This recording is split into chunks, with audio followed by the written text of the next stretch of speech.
Are you currently stuck dieting on so little calories that you want to give up? Then this video is for you. I'm going to explain why reverse dieting might be the solution you've been looking for.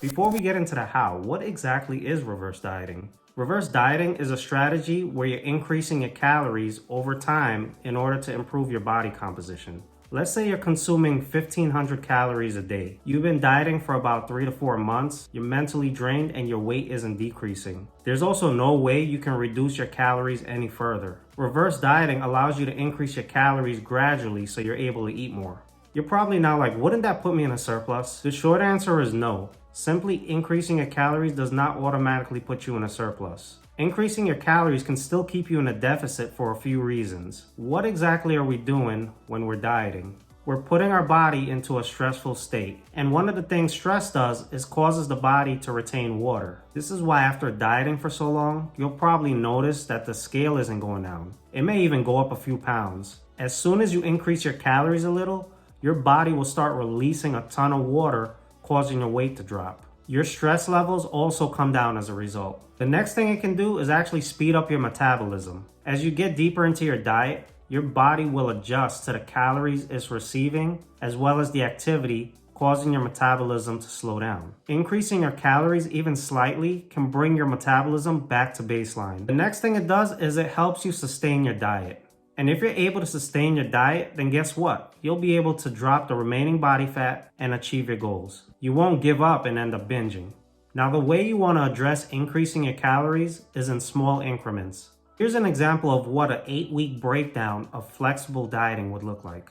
Look at how the increases weren't in large increments. In week 1 and 2, we only increased 50 calories. This is key because if you just go ahead and add 500 calories to your diet, you will regain the weight fast. The goal here is to give your body enough time so that it can adjust to the calories. Just keep in mind, if you're weighing yourself like you should, you'll notice the scale go up. And that's because of the higher carbohydrate intake combined with regains in lean body mass. But don't start panicking because if you look in the mirror, you'll notice you actually look better. That's because when you're dieting for a long period of time and your carbohydrates are low, your body's gonna be depleted. When you raise your carbohydrates, it'll add glycogen back into your muscles. This is what allows you to appear rounder and fuller. So expect your body weight to fluctuate between 3 to 5 pounds. Remember, it isn't fat. Who should try reverse dieting? Number 1, individuals who want to gain muscle with very little fat. This is someone who's been dieting for an extended period of time. Many physique competitors and bodybuilders fall under this category. They usually diet anywhere between 6 to 9 months at a time.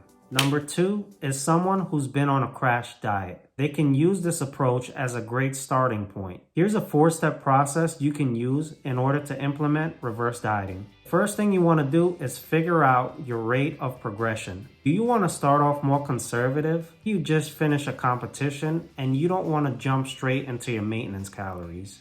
Maybe your aim is to be a little more moderate. This is a more balanced result when your focus is on peak performance. Or maybe you want to go a little more aggressive. This is if your body fat is very low and you don't mind regaining weight at a slightly higher rate. This all depends on where you are in your journey, your current goals, and overall preferences. Once you figured your goal, your next step is to number 2, track your calories. Ensure you're eating enough calories to support the goal you made earlier. Don't just assume you're only eating an extra 100 calories and you're still reverse dieting, because you can gain back a lot, if not most of the weight, very fast. Eventually, you want to maintain your leanness while being able to eat more food. Fine-tune your calories by number 3, optimizing your macronutrient profile. Aim to get around 1 gram of protein per pound of lean body weight, and then fill in the rest of your calories with your carbs and fats.